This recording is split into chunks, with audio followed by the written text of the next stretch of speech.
اعوذ باللہ من الشیطان الرجیم بسم اللہ الرحمن الرحیم رب اشرح لی صدری ویسر لی امری واحلل عقدۃ من لسانی یفقہوا قولی۔ منتخب احادیث اکرام مسلم، صلہ رحمی۔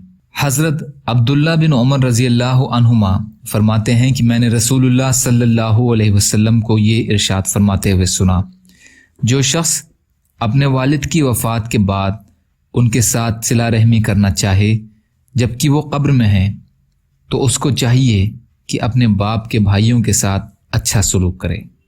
حضرت عبداللہ بن عمر رضی اللہ تعالی عنہ فرماتے ہیں کہ میں نے رسول اللہ صلی اللہ علیہ وسلم کو یہ ارشاد فرماتے ہوئے سنا، سب سے بڑی نیکی یہ ہے کہ بیٹا باپ کے انتقال کے بعد باپ سے تعلق رکھنے والوں کے ساتھ اچھا سلوک کرے۔ مسلم شریف۔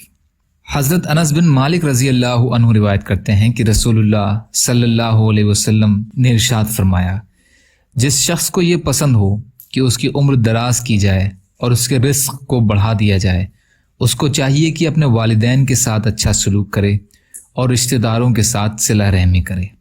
مسند احمد۔ یا اللہ ہم سب کو کہنے سننے سے زیادہ عمل کی توفیق عطا فرما۔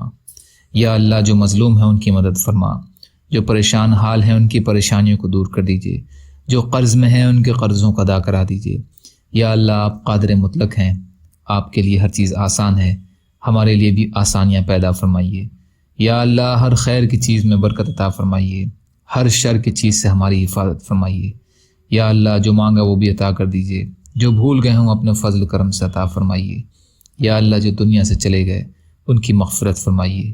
یا اللہ ان کو عذاب قبر سے بچائیے۔ یا اللہ آپ جیسا بہتر سمجھیں ویسے ہماری حفاظت فرمائیے، برحمتک یا ارحم الراحمین۔ لا الہ الا اللہ محمد رسول اللہ۔